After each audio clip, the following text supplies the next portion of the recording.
Pues muy buen día, tengan todas, tengan todos. Es para mí un gran gusto y un privilegio poder dar cuenta de un libro realmente, Juan Carlos.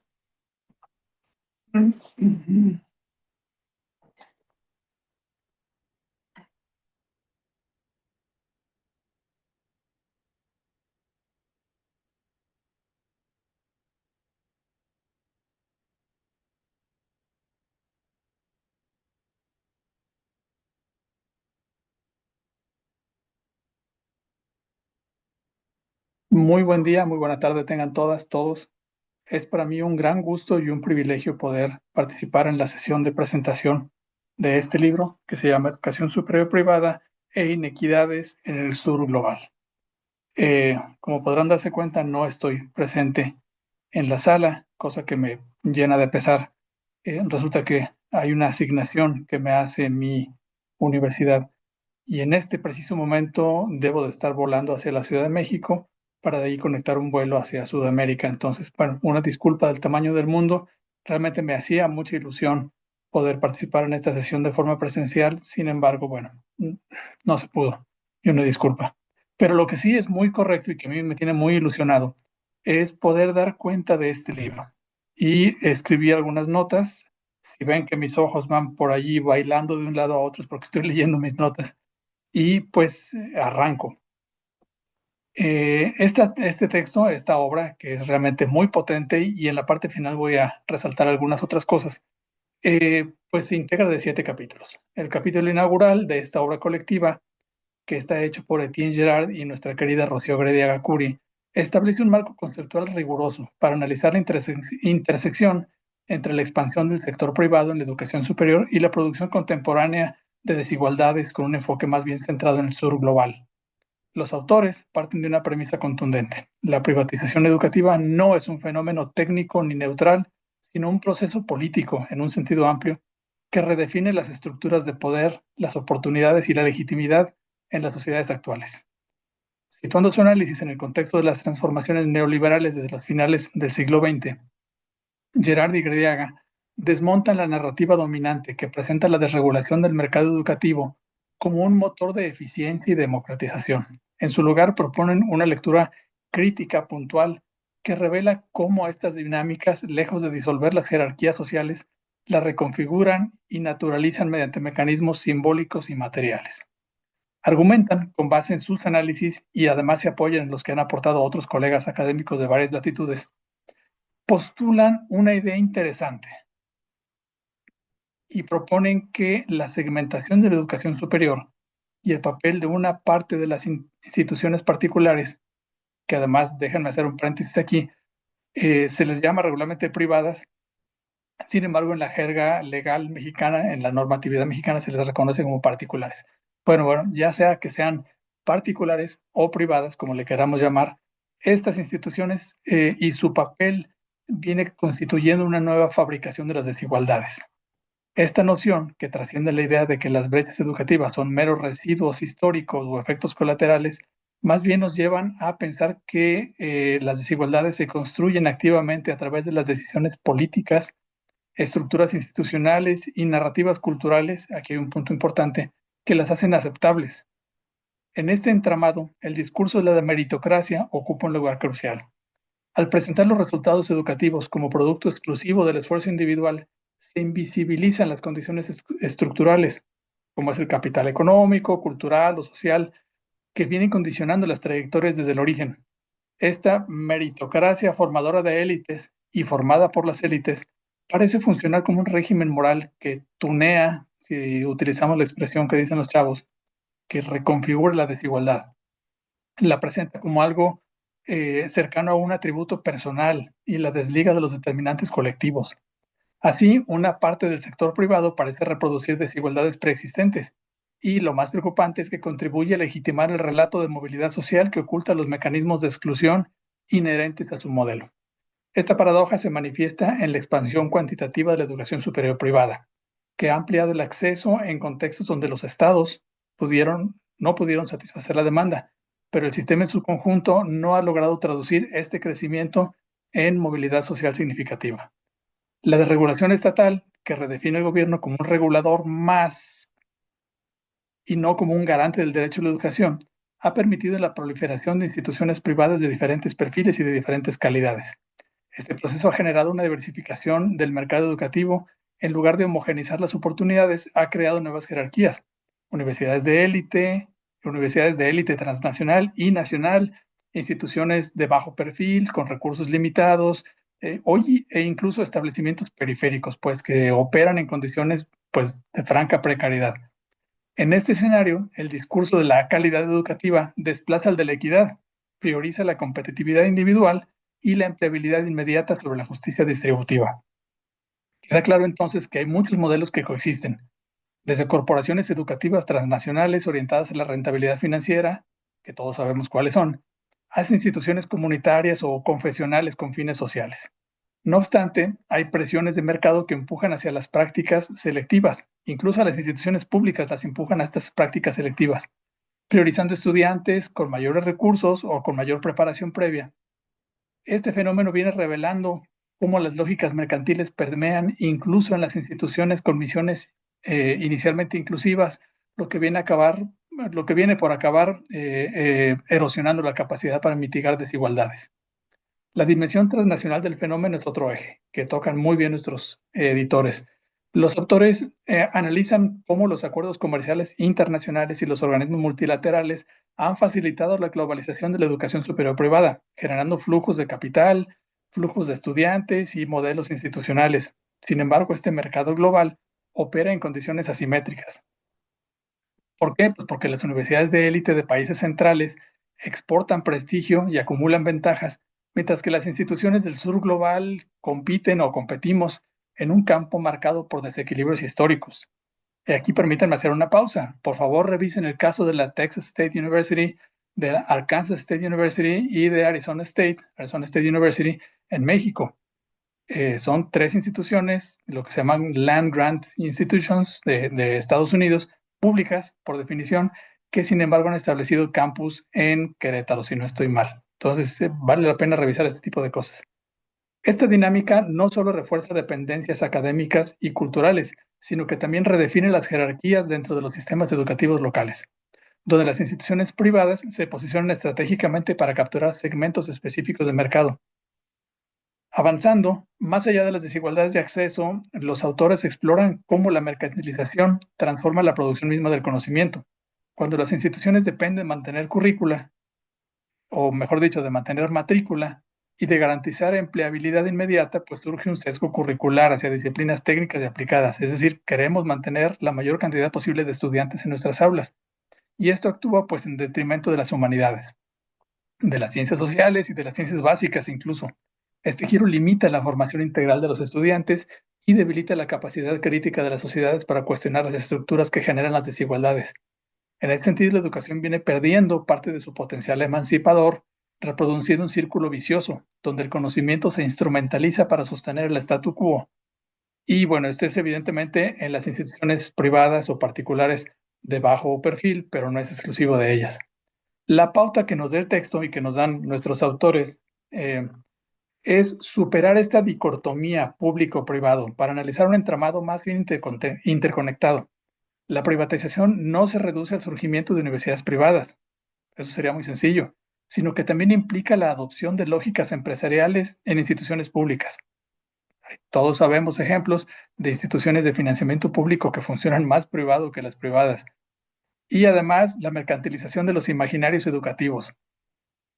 Permítame hacer una pausa también aquí. La mercantilización de los imaginarios educativos. Aquí tenemos una especie de batalla sobre cómo entendemos la educación mercantilizándose.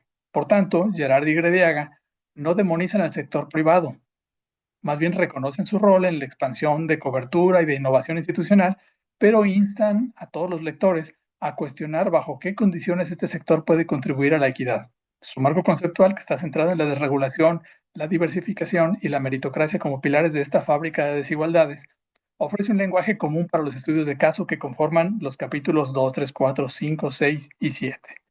La lectura cuidadosa del capítulo inicial genera preguntas torales y tal vez preguntas hasta urgentes. Por ejemplo, ¿qué marcos regulatorios pueden garantizar que el sector privado contribuya a reducir brechas educativas? ¿O cómo diseñar políticas que protejan el derecho a la educación mientras se aprovechan las capacidades de mercado? Nuestros autores, sugieren la necesidad de mecanismos de transparencia y de rendición de cuentas que obligan a las instituciones privadas y públicas a asumir responsabilidades sociales más allá de sus balances financieros. Estas interrogantes inicialmente no solo estructuran la investigación empírica presentada en los capítulos siguientes, sino que resuenan con debates globales sobre la gobernanza educativa en un mundo marcado por la desigualdad. En síntesis, para pasar ya a los siguientes capítulos, esta introducción, este capítulo 1 introductorio, se erige realmente como un ensayo sobre la modernidad educativa tardía, donde el conocimiento y el mercado se entrelazan para producir nuevas formas de exclusión legitimadas por el mérito. Su equilibrio entre crítica y comprensión, el equilibrio que logran nuestros autores, entre teoría y empiria, los posiciona como una contribución indispensable, realmente indispensable para repensar la educación superior como un espacio de justicia social, al vincular una visión global sin sacrificar el rigor conceptual. Gerard y Grediaga no solo sientan las bases para una obra colectiva en el transcurso de los siguientes capítulos, sino que nos ofrecen una lente de entrada, una lente de análisis crucial para atender los desafíos de la desigualdad. Voy al siguiente capítulo, capítulo 2, voy a ser probablemente más dinámico, más rápido en esto. El capítulo 2 se trata de Vietnam. Es un capítulo elaborado por tres colegas, Chivich Loadin, Nolven Henaf y Titai Hatran, espero no haber destruido mucho sus nombres. Se sumergen en el caso vietnamita como una especie de laboratorio de transformaciones educativas y sociales en el marco de las reformas económicas que iniciaron en los 80. Este proceso de apertura al mercado, que redefinió el modelo socioeconómico de Vietnam hacia una especie de socialismo de mercado con un control político centralizado, pues vino a sentar las bases para una reconfiguración radical del sistema educativo. Tradicionalmente centralizado y dominado por instituciones públicas, el sector universitario comenzó a incorporar gradualmente actores privados en la década de los 90, inicialmente bajo una estricta supervisión estatal. Hoy, al día de hoy, o al día que se elaboró el capítulo, más o menos una quinta parte de los estudiantes universitarios vietnamitas se matriculaba en instituciones privadas, un porcentaje que, aunque bueno, es modesto en comparativo con otros países del sur global, ha venido transformando profundamente las dinámicas de acceso, calidad y movilidad social en un contexto donde la educación siempre fue percibida como un pilar del proyecto nacional y un instrumento de ascenso individual. Respondía tanto a la lógica pública como a la lógica individual. Los autores sitúan este fenómeno en una tensión histórica. Por un lado, el Estado mantiene su rol como garante ideológico de la educación, mientras que por otro delega en el sector privado la capacidad de responder a una demanda explosiva, generada por el crecimiento demográfico y las expectativas de una sociedad en plena transición económica. Este equilibrio en el que hay que tejer fino, que es a veces bastante volátil, ha dado lugar a un sistema híbrido, donde las universidades privadas no se presentan como alternativas críticas al sector público, sino como aliadas estratégicas del proyecto de desarrollo económico nacional. Su legitimidad política, entonces, la legitimidad política de las instituciones privadas, se construye mediante una retórica de lealtad al Estado, enfatizando programas alineados con sectores estratégicos como la tecnología, las finanzas o incluso el turismo, que son áreas subatendidas por las universidades estatales, pero que son realmente importantes en la inserción de Vietnam en la economía global. Sin embargo, esta coexistencia no ha eliminado, como decíamos en el capítulo inicial, no ha eliminado las jerarquías. Las instituciones públicas de élite, como la Universidad de Hanoi, por ejemplo, conservan su prestigio y concentran, a las élites académicas, mientras que el sector privado, con costos y calidad variables, pues se fragmenta entre universidades de élite orientadas a las clases medias urbanas y establecimientos en condiciones más precarias que atienden segmentos más vulnerables de la población. Analizando las desigualdades en Vietnam y en realidad en muchos de los países de nuestro sur global, nos damos cuenta de una compleja intersección de factores económicos, geográficos y culturales, por decir al menos tres. La selección económica opera como primer filtro. Lo que se paga como colegiatura o como matrícula, pues, y los costos asociados excluyen sistemáticamente a los estudiantes rurales y de bajos ingresos, especialmente en un contexto donde el crédito educativo pues, es limitado y los subsidios estatales priorizan al sector público. Esta barrera se entrelaza con una marcada segmentación territorial. Una gran proporción, cercana del 80% de las instituciones privadas, se concentra pues evidentemente en las grandes ciudades, cosa que sucede en todos nuestros países del sur realmente. Pero aquí estamos hablando de Hanoi o la ciudad de Ho Chi Minh, ¿no? Ciudades que acumulan ventajas infraestructurales y laborales evidentes, lo que deja que las regiones rurales y periféricas pues quedan atrapadas en la paradójica de la migración. Los jóvenes acaban emigrando a las ciudades para acceder a la educación superior, enfrentan altos costos de vida y acaban pues quedándose en las ciudades, lo que despuebla el campo. La reflexión teórica del capítulo, ya para terminar con este capítulo, trasciende el caso vietnamita y nos ayuda a cuestionarnos acerca de las narrativas dominantes sobre la privatización educativa. Los autores se enfrentan al optimismo, los autores hacen frente al optimismo tecnocrático, que ve en el sector privado una solución práctica a la demanda educativa, y también hacen frente a este rechazo ideológico absoluto. En su lugar, planteándose entre estos dos puntos de balance, proponen entender la privatización como un proceso político negociado, donde los resultados dependen de cómo los estados regulan, financian y articulan este sector con un proyecto nacional inclusivo. Vietnam viene a ilustrarnos que incluso bajo un régimen que se denomina autoritario, es posible diseñar espacios para la iniciativa privada sin sacrificar completamente la equidad, siempre que existan, y aquí es donde está el condicional, siempre y cuando existan políticas activas de subsidios focalizados, control de calidad riguroso y mecanismos que vinculen la expansión educativa a objetivos de desarrollo territorial. La lección vietnamita, por tanto, no es que el sector privado deba de ser eliminado, cosa más opuesta, sino que su integración en los sistemas educativos requiere un Estado activo que defina prioridades colectivas, que proteja a los vulnerables y garantice el conocimiento, que el conocimiento llegue a todos y que no se convierta en un bien transaccional. Bueno, este fue el caso de Vietnam, me acelero un poco más. Y el capítulo 3 habla de Argentina, nuestra querida Argentina. El tercer capítulo de Argentina, elaborado por Jaime Aragón y Santiago Andrés Rodríguez, aborda el caso de esta hermosa nación sudamericana como un escenario paradigmático para explorar las tensiones entre tradición pública y expansión privada en la educación superior.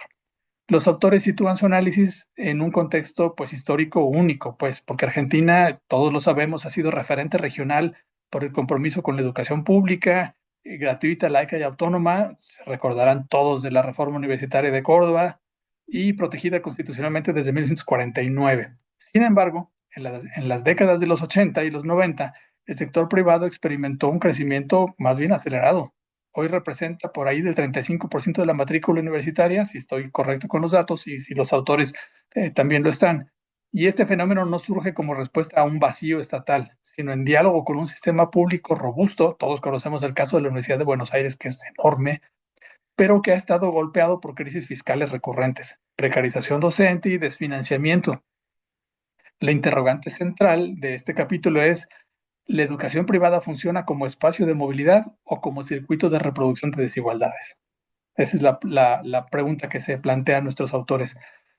Hasta mediados del siglo XX, la universidad pública dominaba el campo educativo. Todos lo sabemos, hay casos memorables, y articulaban el Proyecto Nacional de Formación Profesional y Ciudadanía. En los años 60 se introdujo una especie de pluralismo institucional con la creación de universidades privadas, muchas vinculadas a órdenes religiosas, y finalmente los 90 marcaron un punto de inflexión. Bajo las políticas neoliberales y la desregulación y la crisis fiscal, el sector privado se expandió de manera pues lo más heterogéneo posible, pero profundamente jerarquizada para entrar y tomar algunos de los espacios. Surgieron o se consolidaron instituciones de élite como la Universidad de San Andrés o la Austral, que captaron a grupos de ingresos altos y grupos de ingresos medios, mientras una buena cantidad de universidades pequeñas y medianas compitieron por atender los sectores de ingresos medios o de incluso sectores populares en busca de credenciales laborales. Esta segmentación refleja la estructura social argentina, de hecho, una élite pequeña, un grupo de ingresos medio pues en decrecimiento y pues una gran masa en situación de problemas económicos. Los autores en este sentido posicionan la idea de circuito, que está interesante, que es un concepto dinámico que captura cómo la educación superior privada articula espacios sociales de familia, escuela, mercado laboral, medios de comunicación, etcétera, y finalmente vienen reproduciendo jerarquías. Las universidades de élite no solo ofrecen formación académica, sino capital relacional y capital simbólico. Los estudiantes provenientes mayoritariamente de colegios privados o públicos de prestigio y con cierta capacidad adquisitiva de las familias pues acceden a redes profesionales y culturales que los posicionan en sectores estratégicos de la economía, como viene siendo el derecho corporativo, o las finanzas, o la banca, o la actuaría, cualquiera de estas eh, eh, disciplinas relacionadas con el dinero. En contraste, las instituciones privadas intermedias funcionan más bien como mecanismos de movilidad, pues aspiracional, para las clases medias, ofreciendo títulos en carreras técnicas o administrativas que garantizan empleabilidad básica, pero rara vez rupturas estructurales. Por último, los establecimientos pues, precarios, con programas masificados y débil acreditación, actúan como circuitos de contención para quienes no acceden al sistema público, perpetuando entonces ciclos de baja empleabilidad y precariedad. Este circuito se sostiene en lógicas familiares, eso es interesante, profundamente arraigadas. La capacidad de preservar un entorno social adecuado viene siendo notorio. La educación se convierte así en una práctica de distinción. Invertir en una universidad privada de élite para que los hijos estudien allí o una persona misma no solo asegura un título, sino la conversión de capital económico en capital cultural. Es una inversión, garantizando la reproducción intergeneracional de privilegios. La gran mayoría de las universidades privadas de calidad, con algunas excepciones, como la Católica de Córdoba, por ejemplo, pero la gran mayoría se concentra en Buenos Aires y su zona conurbada. Esta geografía educativa refuerza las disparidades regionales. Otra vez, los jóvenes del interior deben de emigrar a las urbes para acceder a instituciones privadas más bien prestigiosas, o deben de quedarse en este entorno. Aragón, Falomir y Rodríguez evitan homogeneizar el sector privado. Destacan su diversidad, claro, pero hablan de que hay instituciones de lucro que operan junto con universidades de no lucro, junto con universidades vinculadas sobre todo a la Iglesia Católica, que han desarrollado programas de becas, etcétera. Entonces, bueno, a donde quiero terminar es que la educación superior no actúa como un gran igualador, sino como un certificador de estatus preexistente.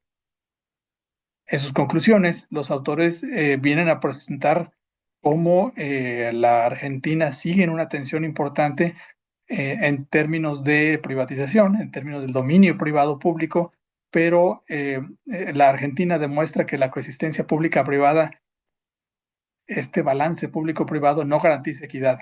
Al contrario, puede profundizar las dualidades si no existe una política estatal activa. Y ahorita, 2025, parece que la política estatal activa está todavía por verse. Eh, y bueno, ya, brinco al capítulo 4, que habla del caso peruano, otra hermosa nación, hermana sudamericana, eh, que tiene una forma de proceder bastante peculiar. Este cuarto capítulo, elaborado por Martín Benavides y Frida Hack Watanabe, se sumerge en el caso peruano para explorar cómo la desregulación educativa desde las décadas de los 90 y los 2000 vino a reconfigurar la estructura institucional de la educación superior y al mismo tiempo incidió en las subjetividades y experiencias cotidianas de estudiantes y docentes. Los autores inician su análisis en un contexto histórico marcado por la crisis del modelo estatal universitario durante los años 80. Recordarán, periodo de violencia política, sendero luminoso, todo aquello, hiperinflación y desinversión, que vino a ser un periodo que sentó las bases para un giro neoliberal impulsado por nuestro querido Alberto Fujimori, querido es ironía, impulsado por el Fujimorismo. La Constitución de 1993 y la Ley Universitaria de 1995 eliminaron barreras legales para la creación de universidades privadas, generando una especie de boom desregulatorio o regulatorio, depende de cómo se le vea, que multiplicó el número de instituciones de apenas 24 en 1990 a más de 140 2 décadas después. Sin embargo, esta expansión, lejos de democratizar el acceso, como ya hemos visto en otros casos, pues construye un sistema segmentado donde la desigualdad se vive, se internaliza y se reproduce. Nuestros autores analizan la privatización peruana con un sesgo, analizan cómo la privatización peruana tiene un sesgo de políticas neoliberales y destacan un proceso interesante, que es que mientras el Estado reducía su rol como garante de la educación, también mantuvo los mecanismos de control simbólico, como visión de la acreditación, que en la práctica no es que tuvieran muchos dientes, sino que más bien legitimaban a las instituciones consolidadas y marginaban a las emergentes. Este marco legal generó una diversificación institucional extrema. En la cúspide estaban las universidades privadas de élite e incluso instituciones con capital extranjero, porque la ley permitía el acceso de capital extranjero para instituciones de educación superior con fines de lucro, y que ofrecían programas internacionales con alta infraestructura tecnológica y redes laborales privilegiadas, captando a las élites económicas y profesionales. En un estrato intermedio, instituciones religiosas, católicas y evangélicas sobre todo, y corporaciones educativas medianas que atendían a las clases medias urbanas, combinando este discurso de excelencia, pero con recursos limitados. Finalmente, las universidades más limitadas o instituciones de educación superior, debería decirlo más bien, más limitadas, pues muchas de ellas en zonas periféricas de la capital, Lima, o en ciudades intermedias que operan con infraestructura pues lejos de lo óptimo, más bien deficiente, docentes no tan bien remunerados y planes de estudio estandarizados, pues absorbiendo la demanda insatisfecha por el sistema público, y esas instituciones sigue creciendo su matrícula.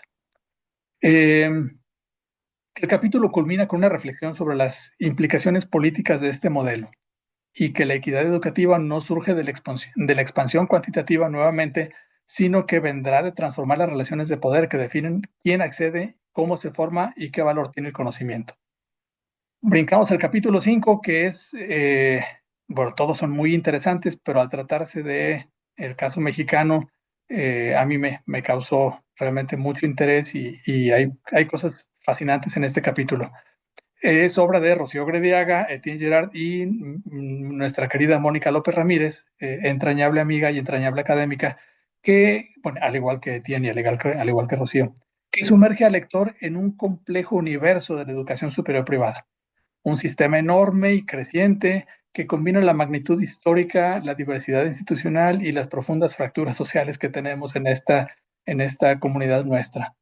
Con cerca de 3.000 instituciones privadas, que como decíamos hace un momento, en realidad se llaman particulares legalmente, que viene siendo 3/4 partes del total nacional de las instituciones y más o menos 1.4 millones de estudiantes, que viene siendo más o menos 35% de la matrícula universitaria total. México es un país que tiene un peso cuantitativo importante en el aspecto privado, y además su rol central o su papel central en la reconfiguración de oportunidades educativas y profesionales es muy, muy, muy marcado en un país como el nuestro, marcado por la desigualdad. Eh, si hacemos un recorrido histórico, desde la colonia, la Real y Pontificia Universidad de México formaba clérigos, administradores, y hasta el virreinato, en el siglo XIX, instituciones privadas de corte religioso y humanista. Y la educación superior en esos entornos funcionaba como privilegio de las élites, tal cual.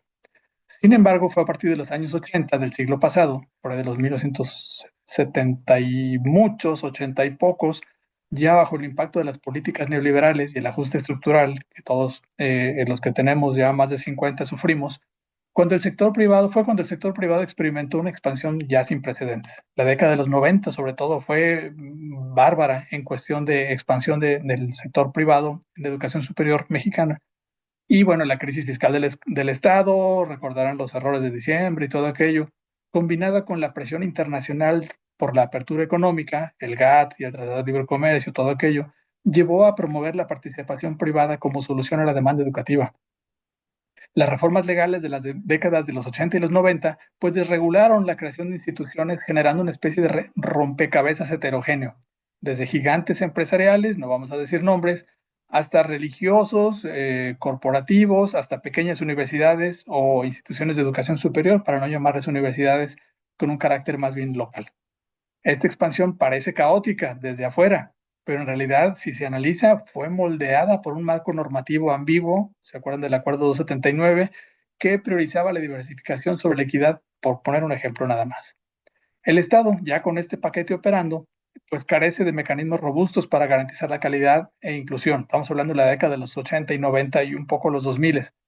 El resultado es un sistema segmentado, donde apenas una proporción pequeña concentra el prestigio académico, pocas universidades son de alto prestigio, redes internacionales y recursos financieros, mientras el resto, una cantidad importante, sobre todo las nuevas, como dijera la tesis de Paco Gama, opera en condiciones de relativa precariedad, atendiendo una demanda masiva, pero con escaso impacto en la movilidad social. La dimensión territorial es menos presente que en otros países, hay menos centralización. Claro que las universidades privadas de calidad reconocidas se encuentran evidentemente en la Ciudad de México, en Guadalajara, en Puebla, en Monterrey, y en otras ciudades de menor tamaño, pero todas tienen una diversificación y todas tienen universidades públicas y privadas con distintos niveles de potencia. Todas las ciudades capitales estatales y muchas otras.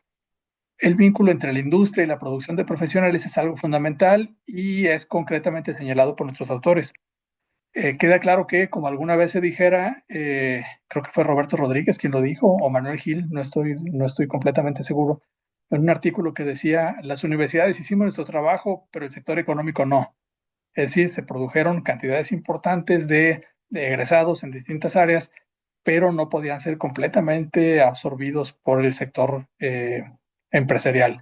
Ante esto, las universidades privadas, incluso las de élite, han adoptado una especie de discurso neoliberal, pues, que prioriza el emprendimiento, el liderazgo y la empleabilidad, y con eso se privilegia el acceso al mercado laboral desde la situación de autoempleado, ya no tanto empleado, porque no hay muchos puestos, y viene reemplazando este asunto de la formación crítica y ciudadana y viene siendo sustituido pues, por ser recurso humano, por ser capital humano, ya no tanto ser humano, si se va la mala broma. La ya concebida problemática de las colegiaturas y el retorno a la inversión, volvemos a señalarlo, está presente en el texto de nuestros autores sobre el caso mexicano, lo que en conjunto con el discurso de trascendencia de estudiar, la importancia de estudiar, pues ha implicado mecanismos más bien complejos de inclusión y de exclusión. El marco regulatorio mexicano, que casi siempre queda corto y llega tarde, siendo honestos, tiene un papel importante. Sin embargo, bueno, en el caso concreto de este texto, el asunto del nuevo CEAE, el Sistema de Evaluación y Acreditación de la Educación Superior, pues no se toca por obvias razones, por de tiempo, que llegó el CEAE un poco después. Pero queda claro que los elementos de debilidad señalados por los autores siguen presentes y probablemente no sean atendidos de manera cabal por el CEAES y ojalá podamos ver cosas más importantes en la calidad de la educación que brindamos, tanto instituciones públicas como privadas, pero en este caso estamos hablando de las privadas. El caso es que, bueno, México sigue siendo un análisis, un campo de análisis interesantísimo y yo soy parte de ese grupo que está muy metido. Quedan los últimos dos textos que son un poquito esotéricos, un poquito extraños para nosotros. El capítulo 6 habla de Senegal. Es un capítulo número 6 que está elaborado por Hamidou Dia y Jean Alain Goudabi, o Goudabi, no estoy tan seguro. Una disculpa, Jean, si estoy destruyendo su apellido.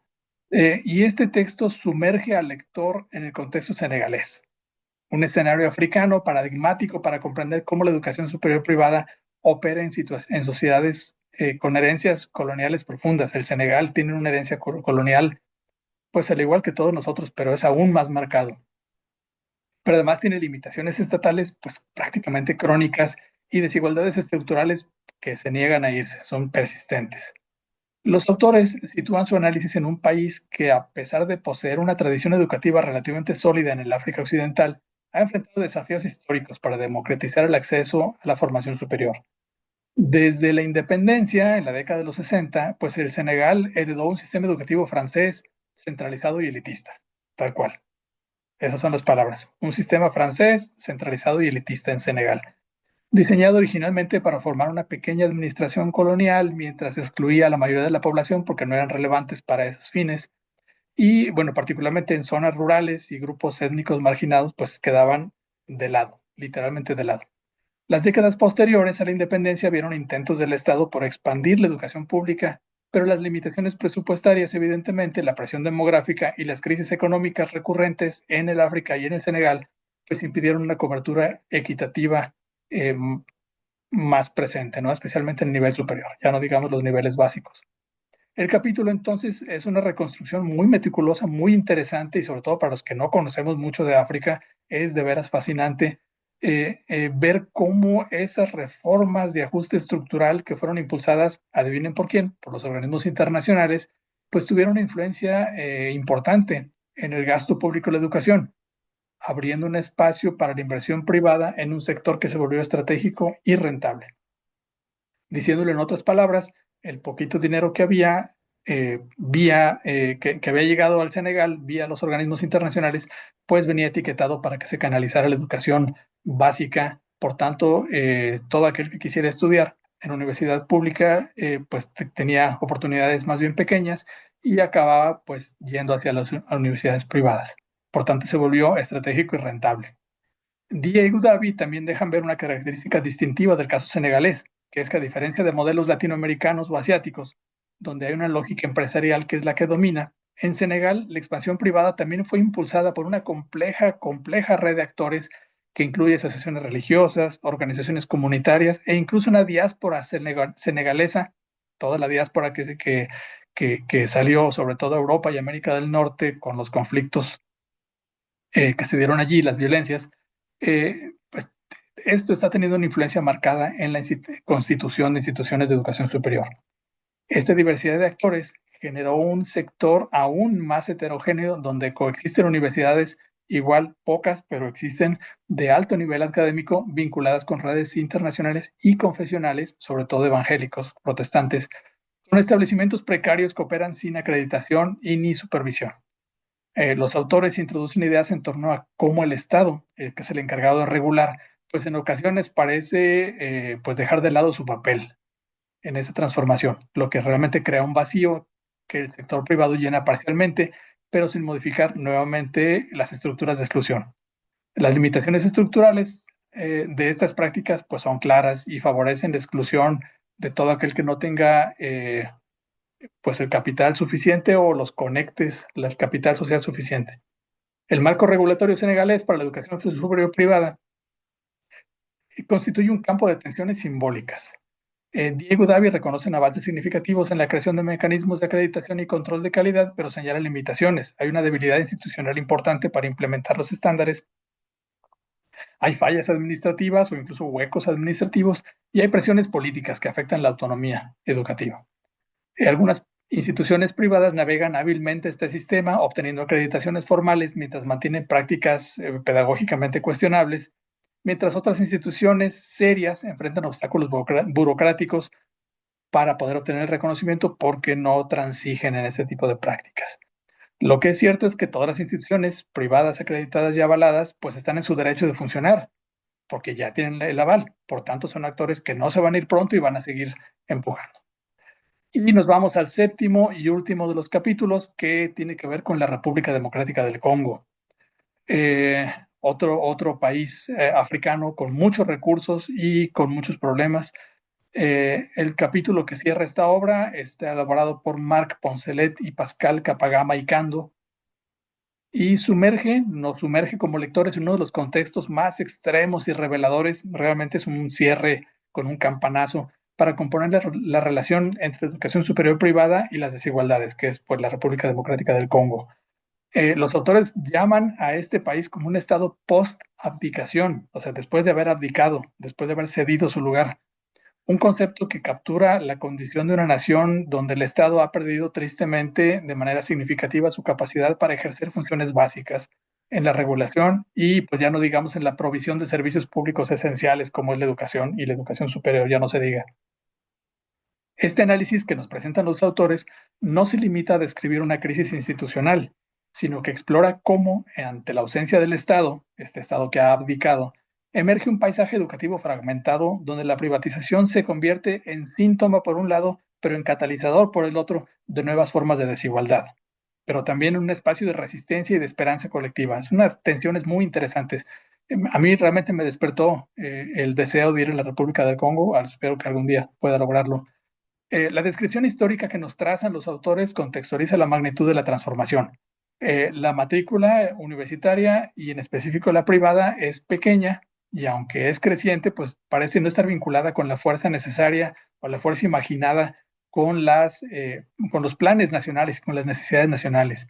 El sistema de educación superior que se heredó de la época colonial belga ya estará viniendo a su mente el famoso rey Leopoldo de Bélgica, que es uno de los más grandes asesinos de la historia, pues marcó un gobierno colonial tremendo que se fue expandiendo durante los primeros años de la independencia, pero que después se topó con décadas de conflictos armados, con una gestión económica pues cuestionable, por decir un término suave, y debilitamiento institucional, que provocaron una degradación acelerada.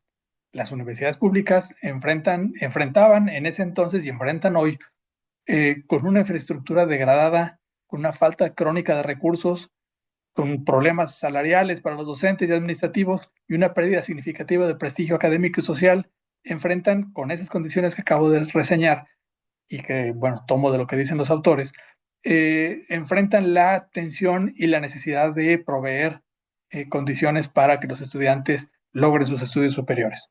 Entonces ya se imaginará el tamaño de la tensión. Este colapso no fue producto de políticas neoliberales deliberadas, como en otros casos analizados en el libro, el caso peruano, por ejemplo, o argentino o mexicano, sino de una descomposición institucional progresiva que vino creando un vacío de gobernanza sin precedentes. En este contexto, el concepto de post-abdicación estatal, o cómo el Estado cedió su lugar, puede adquiere un sentido literal, más literal que imaginario y realmente profundo. Poncelet e Icando argumentan que en la República Democrática del Congo pues se viene viendo un caso extremo donde el Estado no solo redujo su intervención en la educación superior, sino que ha perdido efectivamente la capacidad y en muchos casos la voluntad política para ejercer sus funciones regulatorias básicas.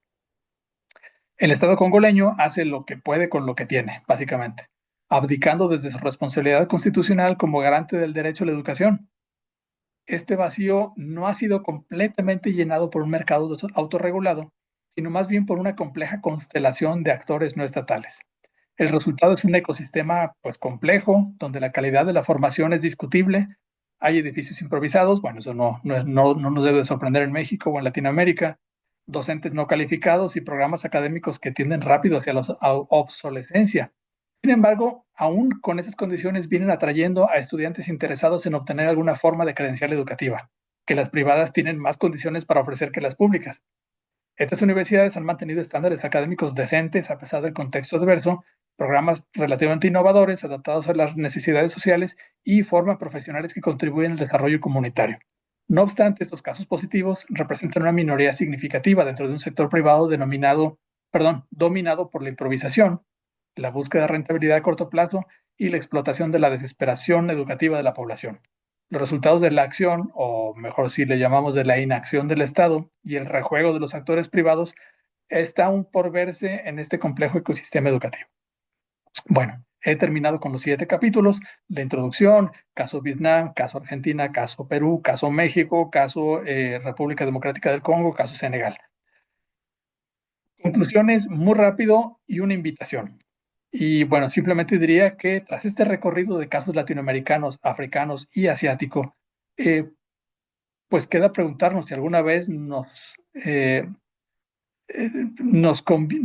si alguna vez nos hemos puesto a reflexionar cómo la expansión de universidades privadas está transformando no solo los sistemas educativos, sino que también está transformando las estructuras mismas de nuestras sociedades, una especie de lucha cognitiva. Y si nos ponemos más filosóficos, podemos plantearnos otra pregunta, que es, ¿cómo es posible que en pleno siglo XXI, cuando la educación superior se ha expandido como nunca antes en la historia, las brechas de desigualdad sean más profundas que nunca?